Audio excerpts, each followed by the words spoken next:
to Heroes Forge, a Heroes of the Storm podcast. What's going on, Forgers? Welcome to Season 3, Episode number 119 of Heroes Forge, a community-driven podcast all about Heroes of the Storm, where we're one episode away from 120. As always, this podcast is brought to you by our outstanding supporters on patreon.com/HeroesForge. This is your show host, Jeff Reynolds, and I'm here with the co-host of the show, who is more awesome than a front row seat at Heroes of the Dorm. It's Kristen Ashton. I maybe can attest to this, but maybe not. How can I be more awesome? Because I saw you, Jeff, on TV, on Twitch, with your friend, and you were there in the front row, and there was so much confetti, I could barely make out that it was you. Yeah, I'm going to go ahead and say, I mean, I've been to a bunch of these Heroes tournaments, and I think this might have been my largest confetti experience this time. I mean, we were in the very, very front row in the center. We got there super early so that we could be, I mean, we literally had the closest seat you could get to the action, and boy, was there some action. Now, being that close to the stage, could you hear the competitors yelling at one another on their mics? Could you smell the fear or the anticipation? Yeah. I don't know. I know they keep it cold in there at least. I could definitely hear them. I mean, they are louder than you can imagine on Twitch. I mean, they're yelling at each other. They're trying to, get in the right positions, telling everybody where to go. You can hear the shot callers making the shot calls. When the draft is going on, there are times where you can actually hear the coaches out there, talking to them, because they all have those NASCAR headphones on, so they can't hear each other, but they're talking at a normal volume. So, or even maybe even louder because they think they're wearing these headsets. So you can hear some of the stuff that was going on, and it was really cool. It was a really cool learning experience, and I definitely want to take a second because I had a realization while I was there at Heroes of the Dorm. Right, these guys are really, really passionate about this, and they are playing really hard, and they're not getting paid to play this game. I mean, if you look at any other collegiate sport, I mean, for the most part, football, basketball, all these things, there's scholarships involved. These people are coming out and they're playing and they're getting to go to school for free and perform their best. These guys are trying their hardest to get to a point where they can get to that, football status and not have to pay for college and all this. And it's all riding on this. So, I mean, these guys all played incredibly hard, incredibly well. The tension was really high. The winners and the losers and everybody that was there, you could just feel it, that they wanted it so bad. Now, how was the audience split in terms of that, right? Because we had a Canadian team against an American team, right? Laval and Buffalo, correct? Yeah, that was the finals, and surprisingly, there were more Laval fans and actual, people with Canadian flags and stuff in the audience than there were Buffalo fans. But the dynamic with that was pretty good for the most part. Cal Poly obviously had the biggest showing of fans, and when they lost, the arena kind of cleared out because, they weren't going to watch the rest of the tournament, but they were the loudest, biggest fans there, and that was interesting too. But the dynamic for fan-wise was really good. I mean, it was respectful. Everybody was great. They had a really great moment, which I'm not sure that you caught, but one of the players of Buffalo, his dad was there, didn't know anything about the game, and they interviewed him in front of everybody, and it was one of those moments where you're just like, damn, Dad, you're pretty damn cool. I'm not crying. Yeah, you're crying. The dad was like, I'm just here to support my son. I don't know anything about this game. I'm just here because it's what my son likes to do, and he's battling it off for college tuition, and I want to be here to support him, and I'm cheering when all the other Buffalo fans are cheering, and I can kind of understand what's going on, but really it's about him. And it was just really cool moment,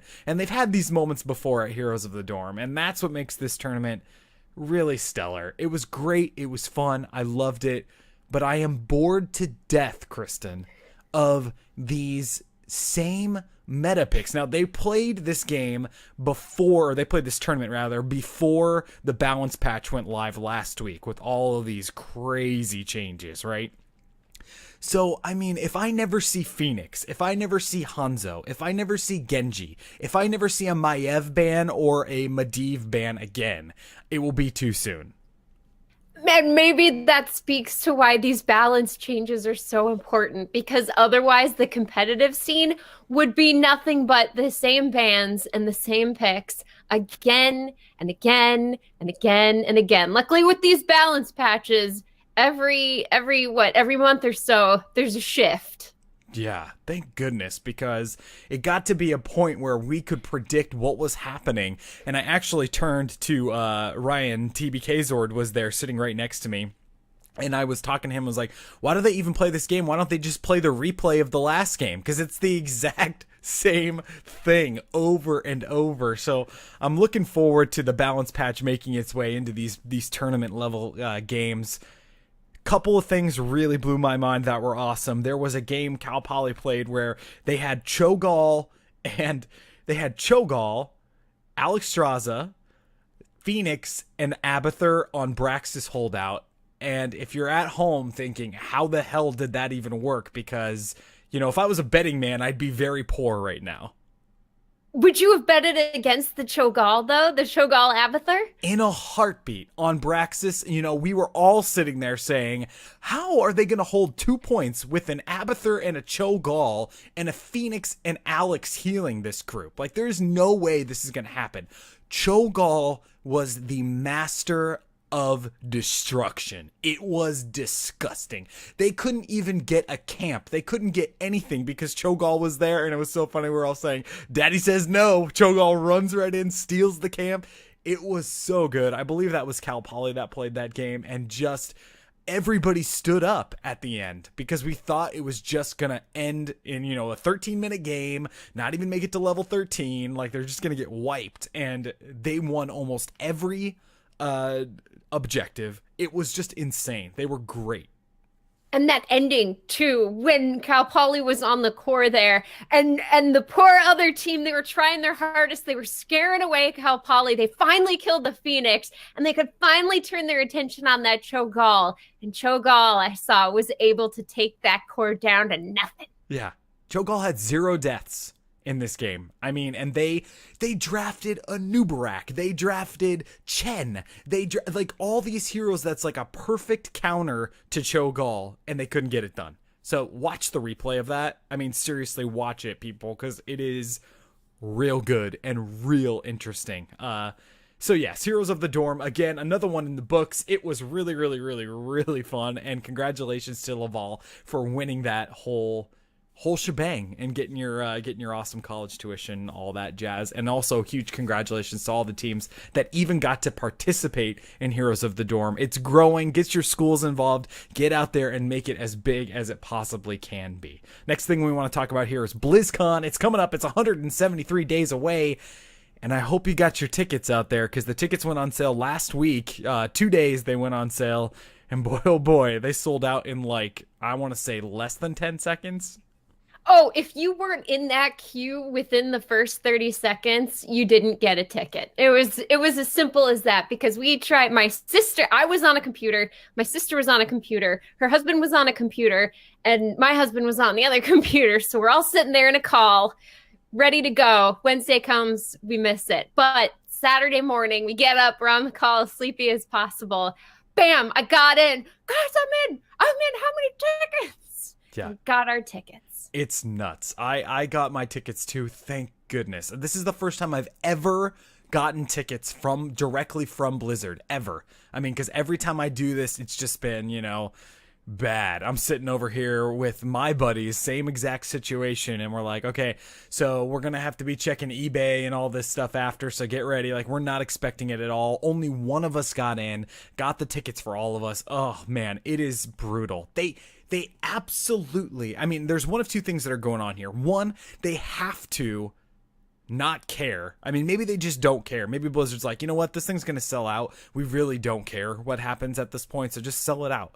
Or if they do care, they have got to change the way that this is done, and it has to be changed to a lottery. It has to be changed to the same way that they do, say, for instance, San Diego Comic-Con, where you enter in a lottery and you have to tell them how many tickets you're going to buy at that point.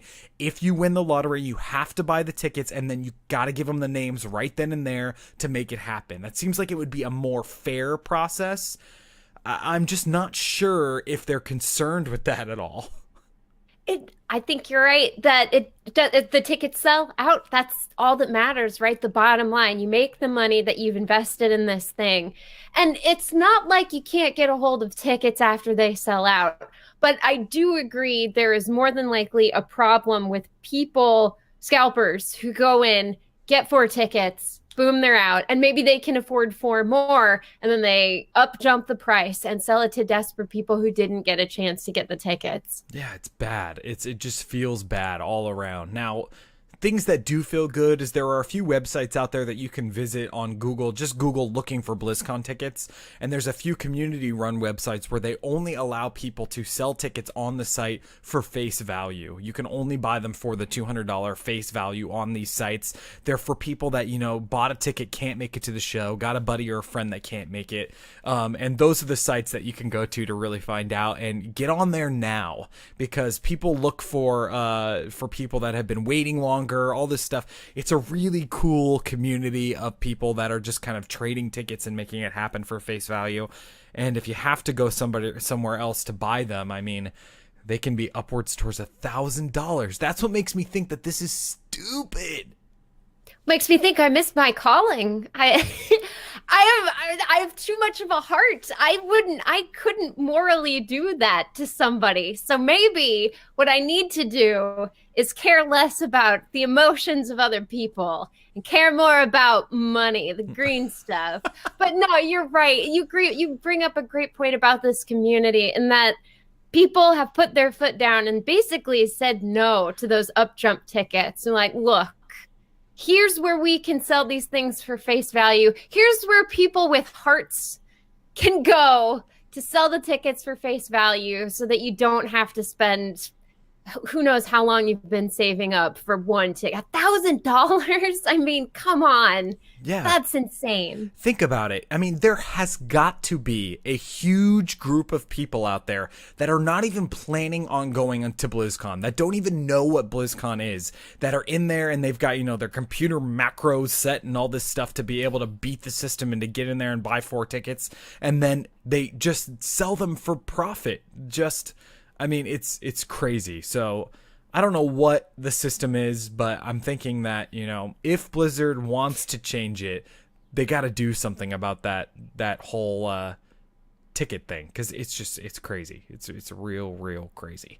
Cool. So we have some other announcements that we want to talk about, and the first one is Heroes Charity Brawl. Speaking of having a heart and doing awesome things for the community, Heroes Charity Brawl is another brawl that's going on this year. Kristen and I both get to participate in this. It's going to happen on June 2nd, starting at 2 p.m. Pacific. More details on where, when, how, why, and who this is all going to take place, but basically the proceeds from this Heroes of the Storm quote-unquote tournament, I will say, go to the Make-A-Wish Foundation. So there's a huge upside to all that stuff, and it's just an absolute blast to watch. I watched last year's, and I'm stoked, Kristen. This year we get to be part of it. Oh, definitely. And the best part is that it's all wacky. There's this great thing where this isn't really a competition to see who's the best, because that doesn't matter in a charity situation. What matters is everyone's there having fun with wacky rules that you'd never see otherwise, and really kind of pushing the limits of how much fun and how insane things can get in Heroes of the Storm. Yeah, and the personalities are worth watching just in general. Just watch it for the personalities if you don't care about heroes. I mean, because it's there's some pretty funny jokes and some really fun stuff that happens. Again, that's June 2nd at 2 p.m. Pacific. Put it on your calendars. Add it to your list of awesome things to do in the month of June, which is quickly approaching. It's already the 13th of May. Can you believe it? See you later, 2018. It's 2019 before we know it. We're going to blink and suddenly I'm going to be writing the wrong year on checks again for at least 2 months. You still use checks?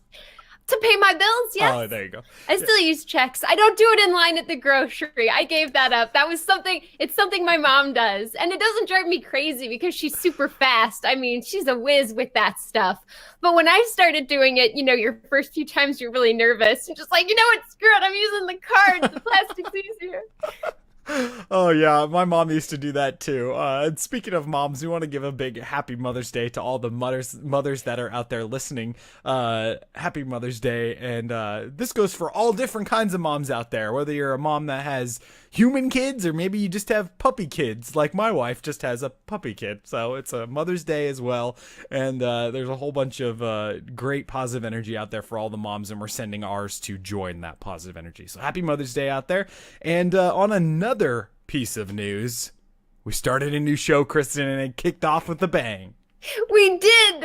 This past Monday was the first episode of Talking Pictures Alliance, and we discussed the Matrix for all of its glory. And you sold me on Morpheus the Paladin, and you helped me discover the meaning behind that scene between Agent Smith and Morpheus when Agent Smith goes off the grid and they talk about the humans as a virus. Yeah, it was such a great episode. It was a ton of fun. It was our first episode of the Talking Pictures Alliance. If you would like to join the Talking Pictures Alliance, which is basically kind of like a bi-weekly movie club where we all watch the same movie and then we all get to talk about it together. The next show is going to be May 21st. It's at 5 p.m. Pacific on twitch.tv/DreamDestroyer. That's DRMDESTRYR, Kristen's personal Twitch channel over there. And the movie that we're going to be talking about on the 21st is The Truman Show, starring Jim Carrey. If you haven't seen it, you can find The Truman Show on Netflix or iTunes. And if there's something that you want to talk about this movie, you've seen it before, you got thoughts or feelings about it, there's always places that you can catch the Talking Pictures Alliance. Send us a tweet at TPAcast or send us an email, talkingpicturesalliance@gmail.com. I can't wait. Oh, yes. We've been getting some incredible feedback already about this movie. And now that I've officially seen it, spoiler feedback is starting to come in. And I think my favorite one so far is, what do you like about it?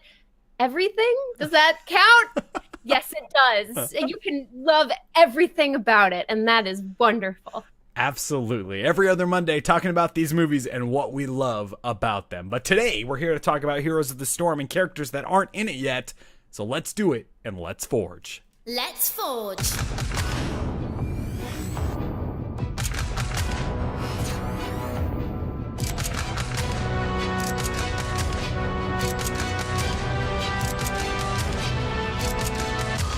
That's right. Do you have a hero that's from one of these Blizzard universes that you really wish, like every day you wake up and you go, oh, is this hero in Heroes of the Storm yet? No? Why not? Why not? That's what this show is all about. What we do is we take those heroes that are loved by all and try to imagine what they would be like if we brought them into the Nexus. Kristen builds a kit, I build a kit over here, and then we just kind of play around and have a lot of fun about theory crafting what these characters would be like. And my oh my, this was a challenge for me this week. This might have been the hardest forge I've ever done.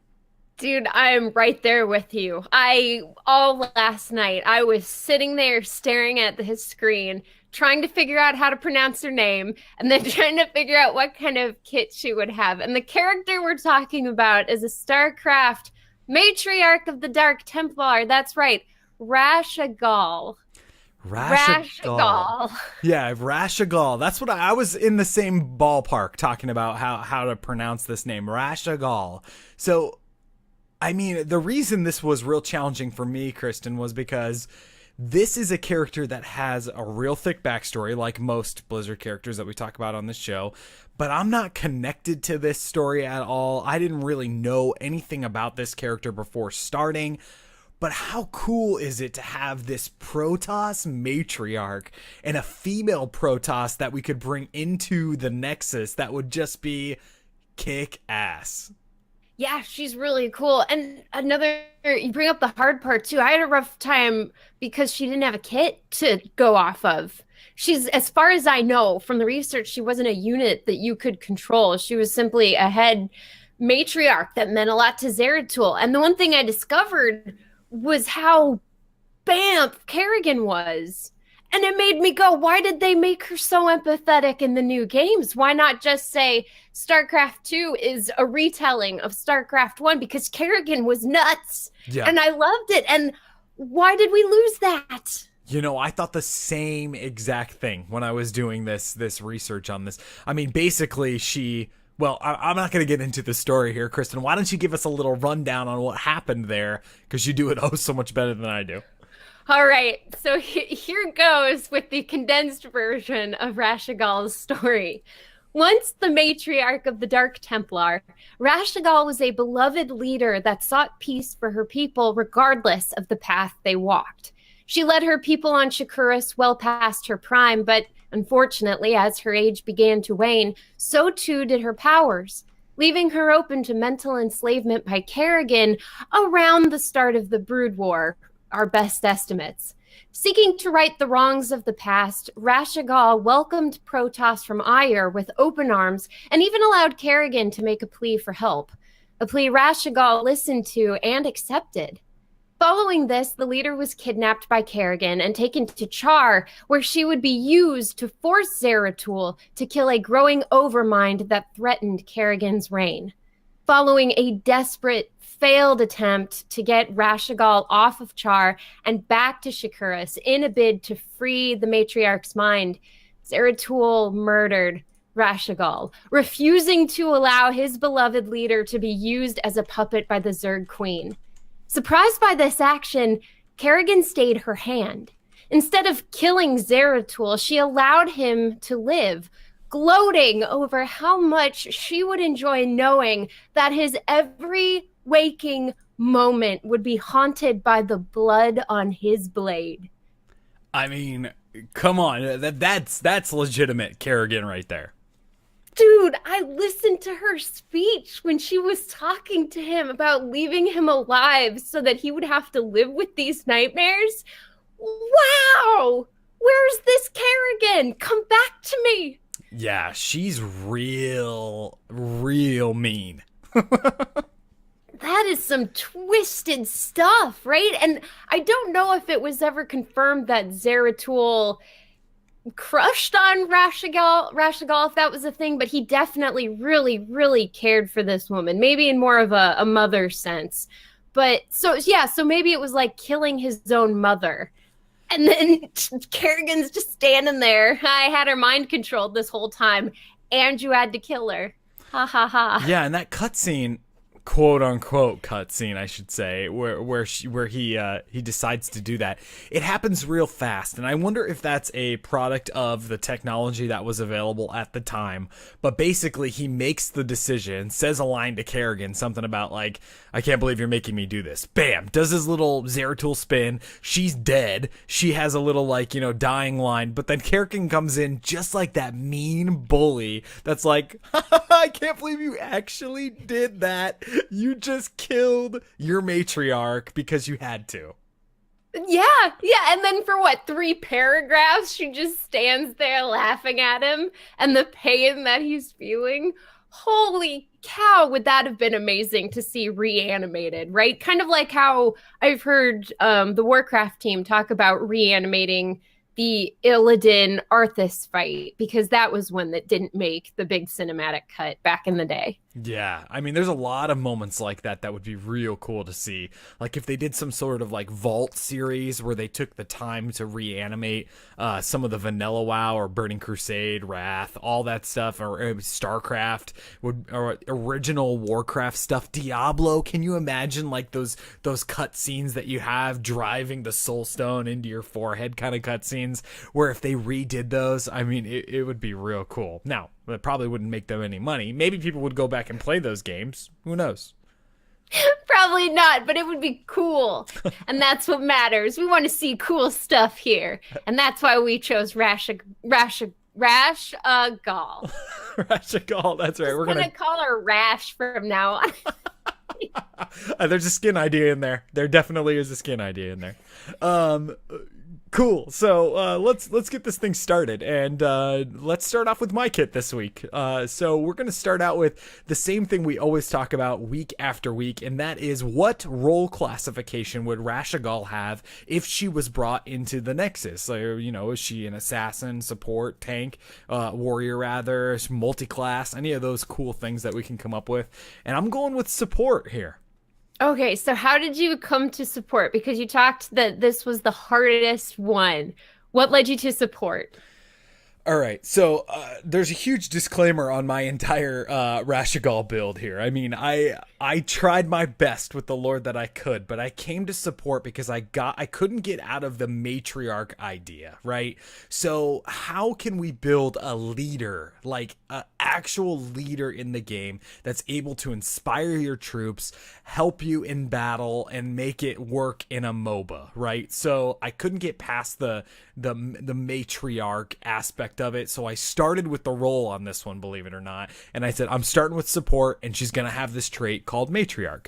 So the calm, cool, and collected leader of the Dark Templar, because it is said that she is really, really well known for just being, what I like to call Protoss calm, right? She's just very, doesn't really matter what's going on.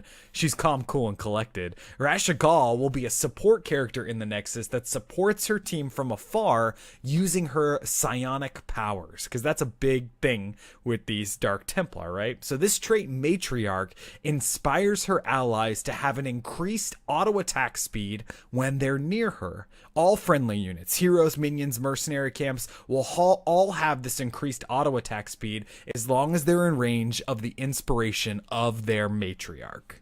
That's good. That feels matriarchal, right? A leader inspiring everything under their domain. And I like that you included the minions and mercenaries as well that are on your team because they'd be a part of it. You spent the resources, they serve you now. Yeah, it's all your followers are in there in battle, and they're going to get just a little boost to their auto attack. So if you're drafting this Raszagal, you'd want to pick auto attack heroes, right? I mean, imagine if Vala could even fire faster, or Raynor, everybody's favorite, who everybody was begging for yesterday at Heroes of the Dorm. Really? Was there a chant going out for Raynor? There was a chant for Raynor, there was a chant for Murky, and there was a chant for just cheese. Just like cheese pick. People wanted something that wasn't meta. They got their Cho'Gall. They did. Sounds like they got their cheese picked. Was everyone satiated by that for a bit? Oh my gosh. I mean, basically the whole crowd lost their brain and just went crazy. It was real great. But then we all got hungry for a cheese pick again a few games later. But well, you start digesting the cheese you get and then you're hungry again. That's how it works. So how big is this cheese range we're talking about here? with this ability, you say? Yes, with this ability. How wide is the cheese spread? It spreads pretty wide. I'm gonna say about the size of a Brightwing heal, right? So you still got to be in close proximity, and then you're gonna get these auto attacks. Also, she's gonna be super squishy, like in the back line. So it's gonna be hard to control this for both players, the friendly team members, and then also you playing Raszagal, because you got to be in range to give people this auto attack. And I want it to show up as some sort of like lightning on them, or maybe their nameplate has that old, what I missed, the mega kill lightning. Yes. Oh, that would be so nice. And I like the idea too that it would stack on top of other buffs. Could you imagine if this thing alone was written so that it increased the total overall max auto speed, that was a speed we've never seen in the Nexus before? Oh yeah, I mean, I'm smelling a double support comp here with Stim Drone and Raszagal. Getting a Stim Droned, Raszagal trait buffed Zul'jin that is almost dead using Tazdingo. Oh, gross. Oh my goodness. You'd be able to shred everything. Yes, and it would feel oh so good. Let's talk about mounts. What mount would Raszagal ride into battle? I'm saying she's going to use this like Psionic Lightning, right? So basically put her arms out, and during the mount animation, maybe this like brain lightning is going to like light up underneath her feet and lift her off the ground, and then she's going to just ride that around the battlefield. Oh, sick. So you said brain lightning? Like it's coming from her mind. Okay, cool. So it's gonna like originate in her head and then travel to, or it doesn't travel to the ground, but her head crackles and then on the ground something appears? Yeah, like using the powers of levitation, but it's really elemental coming from the lightning. Nice. I really like that. I mean, the drawings of the Protoss with the lightning coming from their eyes, that's perfect. Oh, yeah. There's a really cool animation. I'm sure you saw it doing your research here of talking about these psionic powers that the Protoss have. And it shows a Protoss with his eyes just changing these elemental colors, basically. I mean, it's real cool. So that gets us into our basic abilities. So in my kit, her first basic ability is just that, Psionic Lightning. So this is a vector targeting ability. So it works similar to a Ragnaros meteor, right? You're able to select the direction that this meteor is going to roll. Well, this one works the same way, but you're selecting a horizontal lightning strike that comes across the battlefield in a select direction. So also similar to when you have the Tree Love Protector and you're able to put that mark on the floor, you're doing the same kind of thing.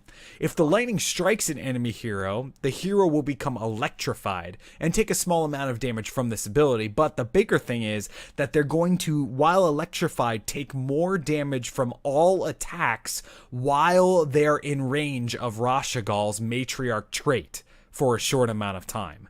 So basically, not only are you buffing your friendly heroes to do faster auto attacks, but if they get hit with this lightning, they will take more damage from these auto attacks that are coming from your friendly heroes. Nice. And this is if the enemy hero is within range of her aura, correct? Yeah. So it's kind of a debuff as well as a buff. Yeah, and the debuff falls out if they go out of range of this Matriarch trait. So this is kind of a way where if she's in a team fight or if somebody is attacking her and she has a friendly unit nearby, to get them to kind of back off, kind of like an Asmodan laser that's lasering somebody down. And if you just stay there and you think you can kill Asmodan, most of the time you can't. You can't. Oh, we had a great, speaking of the Asmodan laser, this poor Asmodan, yeah, he kept going. It was I was on Lily and he just kept lasering me and he wouldn't die. He just wouldn't die.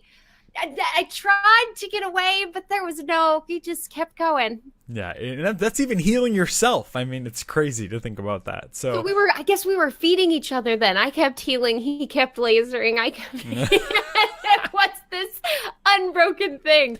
Okay, so for Psionic Lightning, what's the craziest talent you'd want to throw into this thing? Like, where's the wackiest place you imagine this going? I mean, you could really have a stun built in. That's not real wacky if you talent into it. Also, you could have a pull built into something like that, or a push even built into it. You definitely could talent into they keep this debuff as they go further away. Maybe the debuff stacks and becomes even worse.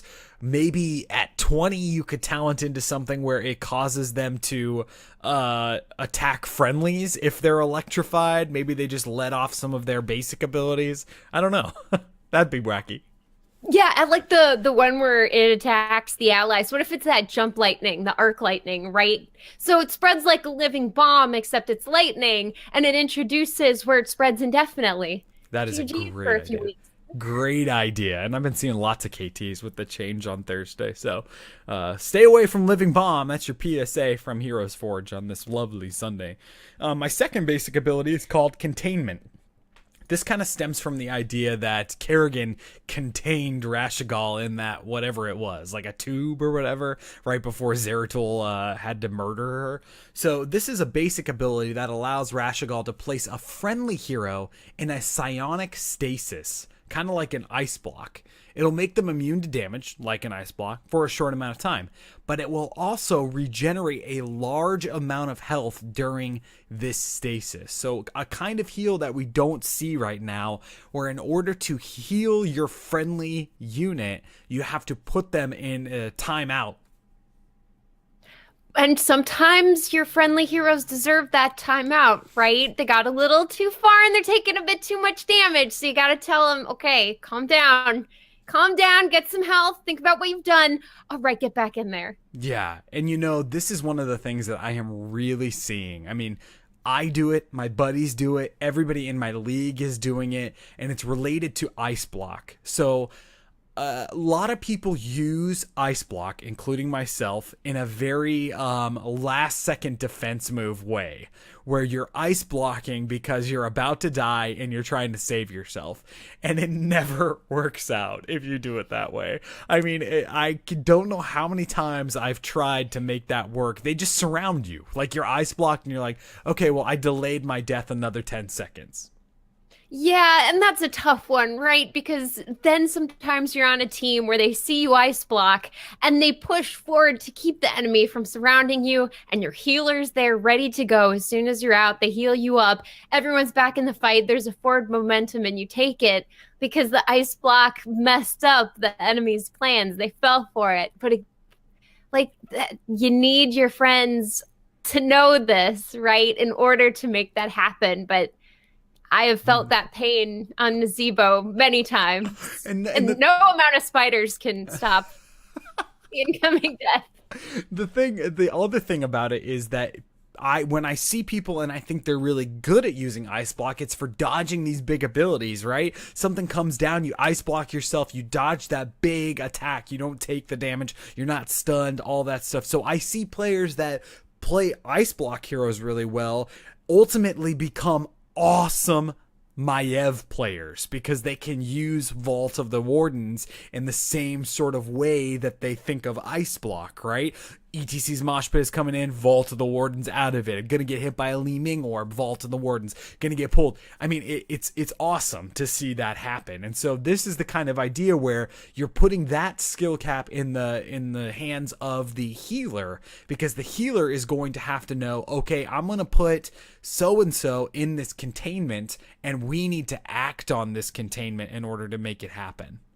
Dude, that's a great idea, right? And how does it change the way you think of heroes and their abilities when you're given the chance to put that ability on someone else? Does it get you to think about that ability when you play a hero with that in their kit a bit more dynamically? Maybe the different perspective does help. That's really cool, talking about the transference of knowledge between roles. Yeah. So, I mean, that's something that I've seen. Also, like I said last week, I've really been picking up Maiev because it's a ton of fun to try to master a Vault of the Wardens. Anyway, we're here to talk about Raszagal. So the next basic ability is called Feedback. So to go along with the Psionic Lightning and Containment, Feedback is an ability that's when it's activated, Raszagal will drain the energy of the target to charge her own feedback energy bar. So when we're talking about energy, we're talking about things like mana, we're talking about fury, anything that's a secondary bar on your hero, she's going to drain this from you. So she can drain it from any unit, friend or foe. She can drain it from anybody. When she selects her one key, she'll be able to release this energy that she drained to deal damage equal to how much she drained out. And this damage pushes enemies away from her and also deals the damage to them. It's spread out in a circle underneath her feet and kind of pulses out with an AoE damage depending on how much energy she has drained. This is a great idea. We watched Black Panther the other day, and that whole idea that the suit absorbs the energy, stores it for later, and lets it go. It's such a great thing because you need why wouldn't you be able to soak that in and then use it later? And I like that she can drain the energy too. So we're kind of dabbling in that mana denial area. Yeah, I mean, and we've touched on this a whole hell of a lot on this show, kind of talking about why we think, why, Kristen, why do you think that's not in the game right now? Do you think it's turned out to be that it would be something that would not be fun to play against? Is it something that is real hard to balance? I mean, I try to figure it out because they've got to have tested something like this or have something in their back pocket. Oh, totally. And completely ignoring the fact that they're on record for saying they won't do this. I mean, if you go with this wouldn't be fun to play against, why is Genji in the game? Why is there a Chromie or a Hanzo? Why do you lose? So I don't know if that's it. Maybe it's just really hard to balance. Maybe because it would be very draft dependent, right? Because how much would that stink in quick match if you're up against a team who's got mana? Not really anybody. But at the same time, it's quick match, right? How many times are you on a 2-lane map? The enemy team has 5 specialists and you've got single target burst assassins. Yeah, exactly. You're not doing much. Yeah, and that's a good point to make, too, that they have said that they won't be playing around with the enemy team's mana bars because it's something that they've tested, and that's really, really fun for them to be able to go in and test it, I'm sure, and say, yeah, this probably wouldn't feel good. Like, people would hate this, or it just doesn't work. Maybe it's, like, really labor-intensive for the engine to be able to do something like that. Who knows? But for the meantime, we do have Malfurion out there giving you a little slice of your mana back. Just a little slice of life. It's a little top off. The milk and cookies, right? That's right. Let's get into some heroic abilities on my kit. The first one is called Shockwave. So this ability blasts a global beam of psionic energy that acts in a similar way to Planet Cracker. Maybe even looks similar, like it has like a purple and blue instead of just the solid blue. But this beam doesn't deal any damage to the enemy. Instead, it pushes all enemies that are near the beam away from it. Enemies that are pushed a distance, they're pushed a distance related to their location of the center of the beam once it hits them. So for an example, if a hero is closer to the center of the beam when they're hit by it, they'll be pushed away from the beam further. This beam is purple and green. It's like a mind beam, I'm calling it, that can beam chaos into the enemy's team if we're having a little bit of RP. Well, we've got to have some RP. It's got to feel like the character. This is important because so many of us RP our characters when we play them. So is this going to be one of those where the distance traveled, it takes just as long to go regardless of how close or far away that is? You mean like a Phoenix beam? Like it doesn't travel across the battlefield, it just appears all the way across? More like Kael'thas's gravity lapse. So you have the initial gravity lapse, and it's got a set speed. Let's say it takes a second to travel from point A to point B. And then there's the talent where you can extend the range. It still takes a second to go from point A to point B, but because you've extended the range, it has to travel faster ultimately. So the heroes that are caught in this, when you have the point A to point B, does it take 1 second for everybody to travel their distance? That's a really good question, because some of them are going to be pushed farther, is what you're saying. So, Yeah. I think it takes longer for them. I mean, I really want to penalize heroes that are hit in the middle of this.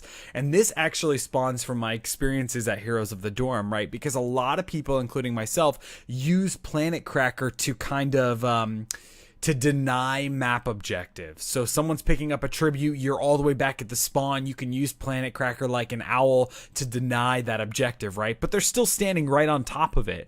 What if you could push them away and off of it using Planet Cracker? That's where this idea came in. And maybe that would just be a really cool talent to add to the current Phoenix Planet Cracker.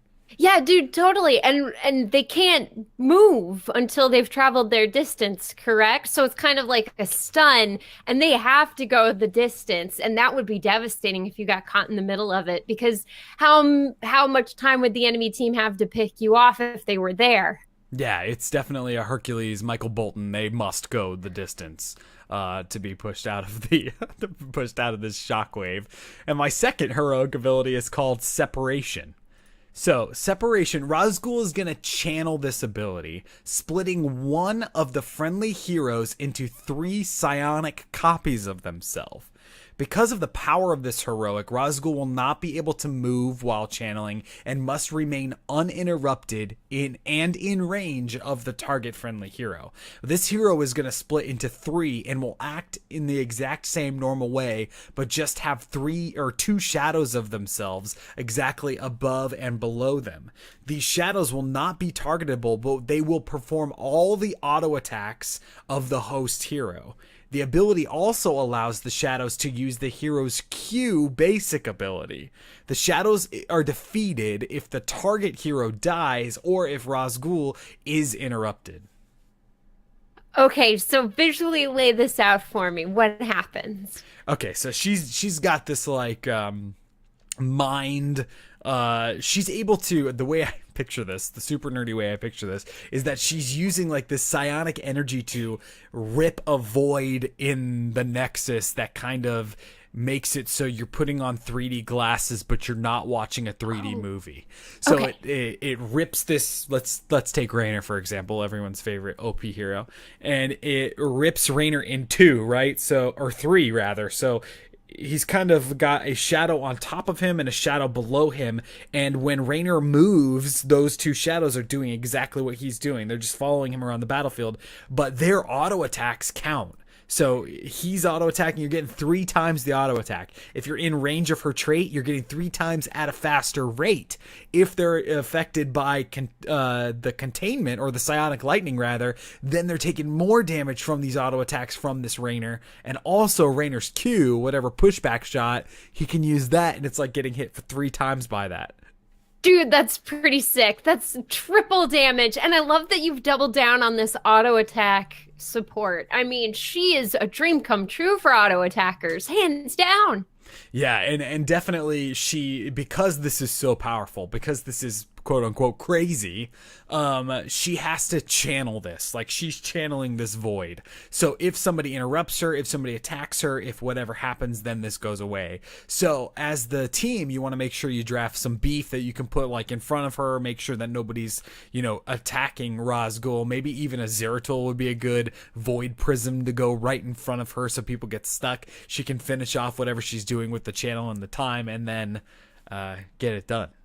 That's crazy. Now, does she have a range with this, or she picks a hero, she's channeling them, and that hero can go wherever they want for the length of the ability? I think she'd have to have a range, right? Because you wouldn't want to just channel from the core. You wouldn't want Raynor running out there with his 2 shadow bunnies, Ray and Nor, walking across the battlefield. You could. Okay, so what about this? What if we meet in the middle?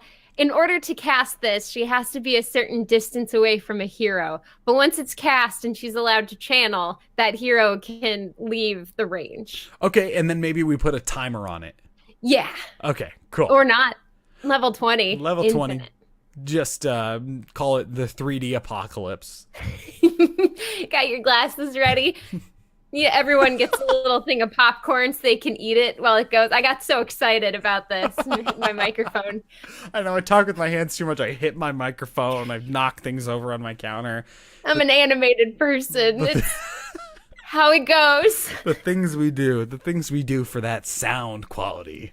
You can't see our hands moving, but trust me, our hands are moving. That is my kit for Raszagal. Just a real... I went with this Dark Templar Matriarch. I researched what Dark Templars do, all that stuff, and tried to put in a little bit of flavor of just her calm, cool, and collected way of destroying your brain. Yeah, that's the way to do it. And like you said, with their Protoss, their Dark Templar, they're all psionic power. And I don't think there's ever been like a gritty physical Protoss, because that's not what they do. I know. Even like if you think about Artanis, right? He's still using those psionic, like, he's not a Dark Templar, but he's still using like these, swaps, and of course the just all of his really cool abilities. A Templar and all of these guys are just really, really neat. It's fun to play, and it's a great storyline too. They lost their homeworld, gotta fight for it. Cool. Before we get to Kristen's kit, we have some people that we definitely need to thank, and those people are our patrons, people that are supporting us on patreon.com/HeroesForge, throwing us a couple bucks every episode. It really helps the episode grow. Thank you so much for your support. We have a new patron that we need to thank this week, Kristen. Can you believe that? Yay! Thank you.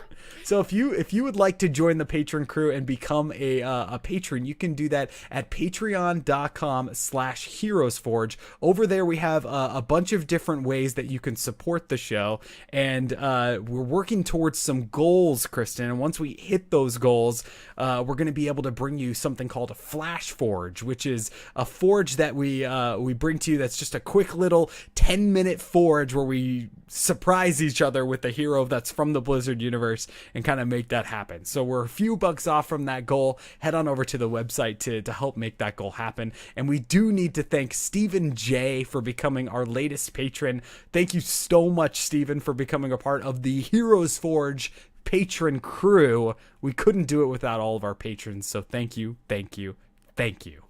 All right, and we also need to thank people that have given us a 5-star review on iTunes. It really helps the show grow. Head on over to iTunes, drop us a 5-star review, and when people search for Heroes of the Storm podcasts, they can find our show amongst all the awesome other ones out there. And again, a huge thank you to Steven Jonas for supporting the show. We couldn't do it without you guys. All right, Kristen, let's get to your kit here for Raszagal. What role classification are you rolling with this week? All right, so this one, I took the opposite end of the spectrum. She's a matriarch, and so I felt like I couldn't place her in anything other than warrior. But because of that, that's where the challenge kind of came in. How do you make this? She's not a fragile old woman, but as a Protoss with her advanced age at this point in the story, Brood War, she's a fragile old woman. So how do you make something like that into a warrior? Yeah, and you know what else was surprising that I did? If you search for her on Google Images, you'll find one where somebody has drawn to scale all of the races in StarCraft, right? You go through and you can look at all the races, and the Protoss are huge. I mean, they're big in comparison to Terran and even Kerrigan as a Zerg and those kinds of things. So I could see how you could try to make this happen. And you're right, though. She is pretty old. Yeah, she's over 1,000 years old. She's so old she remembers Ire before it was infested. Yeah, I mean, what a great leader to be able to remember something like that and to follow somebody like, I remember what this was like before. I mean, that's real cool. Okay, let's hear the trait. Let's get into this warrior build. Okay, the trait I'm calling Too Far Gone, because I really wanted to go with a mind parasite kind of ideal, because when we meet Raszagal, she is already Kerrigan's pawn, and while the Zerg cannot infest the Protoss naturally due to what's known as their antithetical DNA, there you go, dropping that one in there, they can infect them, resulting in parasitic horrors beyond imagining. So Raszagal can choose which enemy hero in her area is infected by the whispers of the Zerg parasite living within her. Oh, I dig it. So does this parasite build right into your basic abilities? Like, are we going to learn more about this parasite, or what does exactly it do? Okay, so yeah, it's going to play a big part in her basic abilities. So to lay it out real quickly, she can really only affect those that are infected by the whispers of the parasite. So the way I envisioned it is she is so powerful. It's like a movie scene where a super wizard comes in and just a single flick of their finger, the heroic hero we've seen the entire movie is super powerful, is just chucked against a wall. Squidward from Infinity War, he was fantastic. He's just laying to waste these superheroes from Earth with no effort whatsoever, and that's kind of how I came to making her a warrior, though she's fragile in a sense. I like it a lot. That's really cool, and it's a really cool mind trip kind of thing with this whole, Protoss kind of feel here. I can't wait to see where this goes. Okay, how about mounting? All right, this is a question I had for you in putting this together. So I would imagine the Protoss, they're extremely noble, even though they're not really any more noble than anybody else. But we would imagine they would have a steed, right? What animals did the Protoss have on Ire? What would they ride? I have no idea. I have no idea at all, but I like the idea of maybe like a alien horse kind of looking thing. Yeah, maybe it's got antenna ears or something. It's from Pandora. Some Avatar, something like that. Yeah, maybe. Because we got a lot of science fiction hoverboard Protoss stuff out there, right? Boring. Let's get some alien horses from Pandora. Let's bring Pandora into the mix.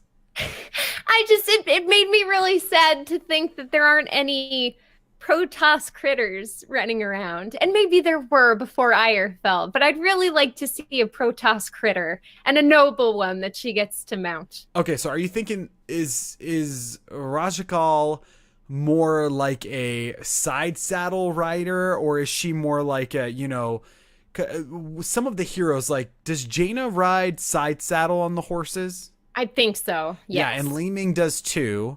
But like Cassia rides it like a cowgirl, right? She rides it like with her like a Western saddle instead of like, she's riding it like into battle. Is that the same kind of thing for Raszagal, or is she more like noble? I think she would ride one leg on either side. I think it would be like Queen Elizabeth when she gave that speech before the Spanish Armada fight, where she tells her people she knows she's in a woman's body, but she's got the soul of a man. That's right. That kind of a thing. I really kind of feel that with her. I like it. Very cool. And yes, we did just spend, 2 minutes talking about that, if you were wondering out there. Okay, cool. So let's get into some basic abilities. What's your first basic ability? So this first one I'm calling Tainted Whispers. Affecting only the infected, Raszagal and her Zerg inhabitant, I'm calling her Parasite. It makes it so friendly. It's the little neighbor upstairs. It lets loose the voices, and they're heard by all those that are brought under the caring fold of such a Zergy race. Animalistic in sound and emotional in nature, these sounds fill the target's head, reducing their damage as they are subconsciously told not to hurt Raszagal. So you have a tank, she's coming up to you, and you're going to hit her because she's your main focus, but you're going to be doing a lot less damage. Nice. So it's only less damage to her. Only less damage to her, correct. All right. This is cool. This is a cool way of kind of mitigating your health bar. Exactly. And I would imagine she'd have a decent health bar. She's been alive for so long. But this would help her control who's dealing less damage to her, right? Because you'd want to infect the Vala instead of the Blaze, because the Vala would tear through you in how many seconds? Yeah, it's great. This is really cool. So in a team fight, somebody's attacking, you have to know when to activate this. And it's not like a basic ability we see now, because you're basically giving yourself this reduced damage on your Q. Yes, exactly. And that falls into the whole trickery of the tank. The best tanks, they get you to really focus them down, but you can't kill them. You can't kill them fast enough. And suddenly they're still alive and their friends sweep in and just wreck you because you've wasted all your mana on the Muradin. Eye roll. Hashtag eye roll. I love it. It's very good. Very, very fun to play something like this. It would be very cool. What's your second basic ability? The second one is called Captivating. And Raszagal's infection tells the enemy hero to stay put. So in a sense, they're taunted because they can only look at her, but they can't move until she's a certain distance away from them. So it's like a taunt combined with a root, and the whole idea being they're enamored with her. They see her as a matriarch. The Zerg is telling them that this is somebody to be respected, so she can kind of part a battlefield in that way. Oh, really cool. This is so neat. Okay, so tell me, does it break line of sight? Like if she goes around the corner, does this break, or is it a set distance? I like that idea that you do need to have line of sight. Oh, very neat. Because we don't really have stuff like that, right? I mean, maybe in some ways we have a couple of things that are similar, but this line of sight idea of just being like, wow, this being is ancient, I have to stand here and, observe rather than attack or do anything. I'm rooted in place. What if she doesn't leave the area? Is it also on a timer? To be fair, and because it's a basic ability, yeah, it would need to be a timer thing. Yeah, but put it on 20. There we go. Yes, 20. I like it. It's a good solid number. This is very, very cool. Okay, what's your third basic ability? All right, third is Spread the Love, and Raszagal now infects the two closest enemy heroes So I would imagine this would be a smaller aura, and you'd only get to choose 2 people within it. And she gains their combined attack power, which she then immediately can use for a decisive blow.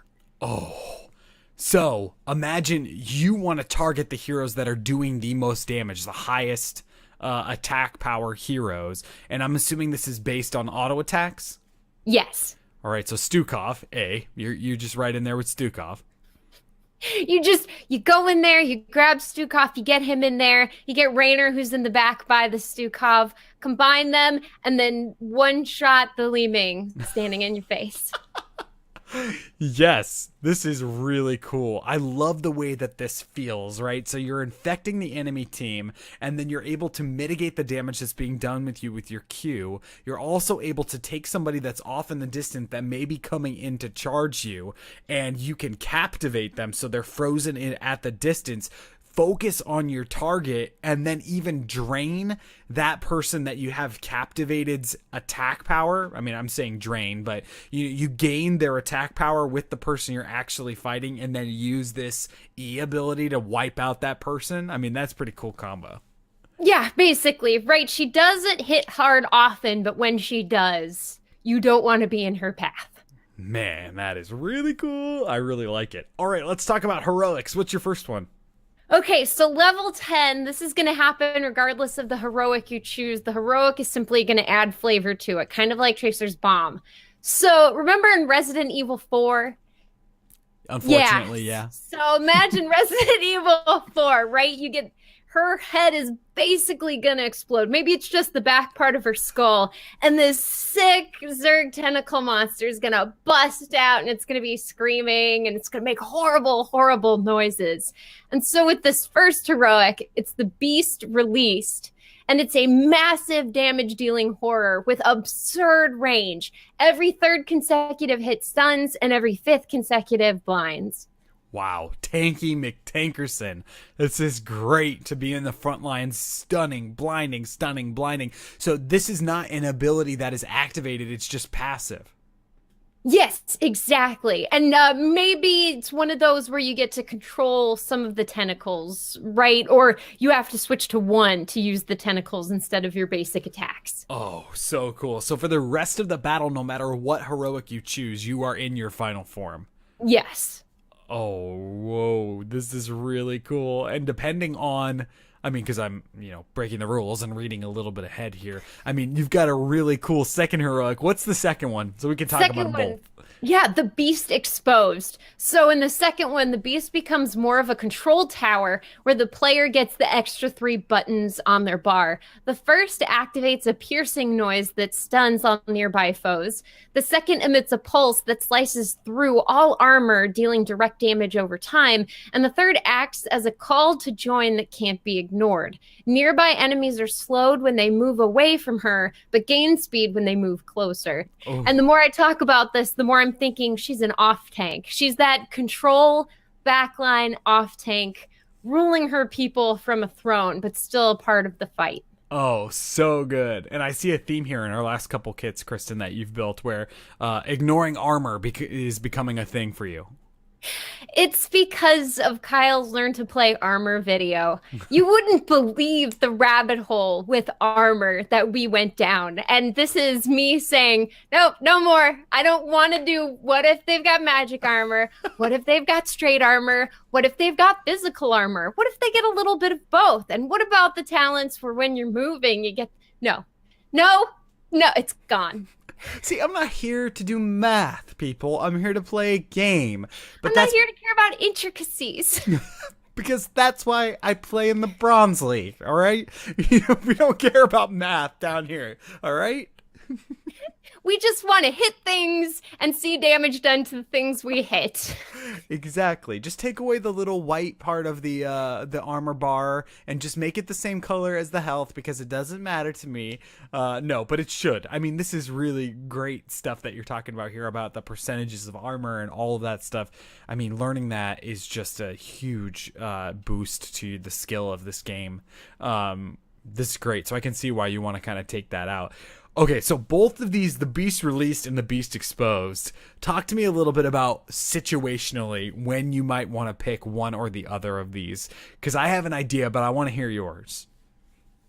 Ideally, I would imagine you take the Released when there's a nasty little tracer or a lot of squishies with range, so a Chromie Hanzo, and you really need to be able to do basic attack damage to lock onto something that's getting way too close to your backline too often.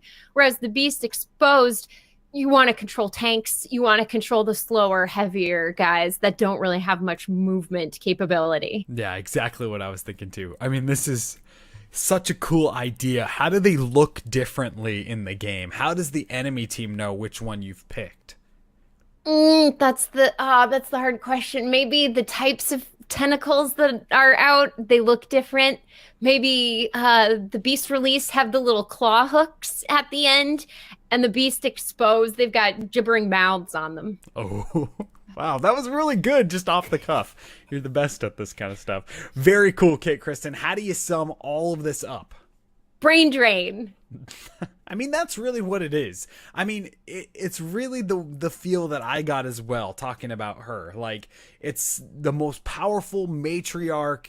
They communicate using their brains, all this kind of stuff. I mean, this is such a great way of putting that all together. Of course, with the combo that we talked about a few minutes ago, using that ability to freeze somebody and then, you know, drain their attack power and use it against them kind of feeling. And then, of course, these two heroics that are so cool, releasing the beast or exposing the beast is just a really, really cool thought. Bravo. Before we can call these heroes forged, though, we got to talk about the best part, which you all know what it is out there: specialty skins and dance moves. So let's get into it with Kristen's specialty skin. All right, my specialty skin, Raszagal. She's got the hat, she's got the dreads, she's got the rhythm. Feel the rhythm. She wants freedom for her people, you know? She just wants peace. She wants to combine the overly religious Ire Protoss and her Dark Templar Protoss, you know. It's great. This is such a great idea. It would be such a cool skin. Does she stay like a Protoss look? Does she still have that same Protoss look, or is this a complete overhaul of what the skin looks like? I think she'd keep the Protoss look because she's already got the dreads. Right. So you simply just add a different color combination, color pattern, and you got yourself the Raszagal. That is very, very cool. My two skin ideas are Storm from the X-Men, right? So she could have like an X-Men Storm kind of feel. Or I'm going something here called the Burger Queen. So instead of the Burger King, I mean, she's a matriarch, right? So this is the Burger Queen. And she's going to be like, her occupation skin is going to be, you know, like the manager of a fast food burger restaurant. Okay, I was about to ask, is she wearing a mask and she has a dollar store cape around her shoulders? Yeah, maybe that's the direction that it goes instead. Like maybe she's the mascot. There we go. That was great. The masked Scott. All right, okay, and then for Storm, which Storm design do you want to see her in? We've seen many Storms, but only one. Yeah, and I mean, unfortunately, I think that my brain instantly went to the Halle Berry. I can buy it as long as, and well, they'd throw the voice line in there. Which one? You know what happens to frogs when they get hit with lightning? I don't know this. Same thing that happens to everything else. Oh my gosh, that's incredible. Yes, they would. You know what happens to a Terran when they get hit by lightning? Same thing that happens to everything else. That's great. Exactly. I love it. Very good. And for my dance move, I'm calling it the Mind Wave dance. And this is just something that I made up where she's not actually dancing, but you know, if you kind of bent the frames on a 3D glasses at a movie, how it kind of waves and stuff like that, that's kind of what you would see. She'd still be standing still, but her body would kind of be tricking you into she's actually dancing or moving. Body rolls. Oh, that's a pretty neat idea. Do you imagine how far you could take that, though, by making players think she's doing something, but actually it's mind tricks because she's such a powerful scion? Yeah, it's cool. What about your dance move? I think she'd do the Men in Black dance because she saw things that you need not see, and she went places that you need not be. The Men in Black dance. Oh, winner. You won this for sure. That is how does it go? No, make your neck work. Now freeze. Oh. Okay. You gotta walk with me. Just walk with me. You gotta do bounce. You gotta bounce with me. Yeah. So how many times did you rewind and practice? Because I know I have quite a record. Oh, this is getting too good. We gotta end it here. We gotta say that this hero was officially forged.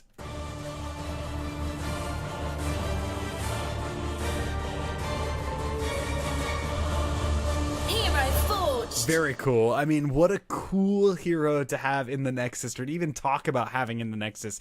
This whole, mind control, psionic powers, either whether it's a support or the complete opposite of that and be a tank, building that into how this hero would be brought to life. I mean, it is really, really neat.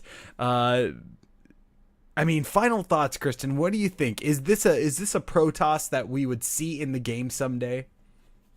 With as hard as it was to put this kit together, maybe not recently, but I ask you this. I'll answer your question with another question. Do you think they'd bring her in as the pure matriarch of the Dark Templar, or would they bring her in with dark undertones because she's been infected by Kerrigan? I would like to think that they would bring her in as the pure matriarch. Obviously, that's what I built in comparison to what you did in the build as well. I think that they would do the pure matriarch form, but I don't know. I mean, that's a really good question. It'd be cool either way, right? Yeah, definitely. And maybe what they do, they bring in the pure version of her, and then one of the skins is infected Raszagal. Yeah, like they did with Tychus, right? Yeah, exactly. So then you could still have the woman before all of the bad stuff happened. But, if you want to pretend she's infected, you can. You totally can. That is really, really cool idea. Any way it goes, she would be really awesome in the Nexus, using mind power to control and to destroy, no matter how it would be. Very, very cool. Kristen, where can people find you on the interwebs when you're not here on this show? When I'm not here, you can find me at _Kristen Ashton _, and I'm over at Twitch, Twitter, and Instagram. And what game have we moved on to?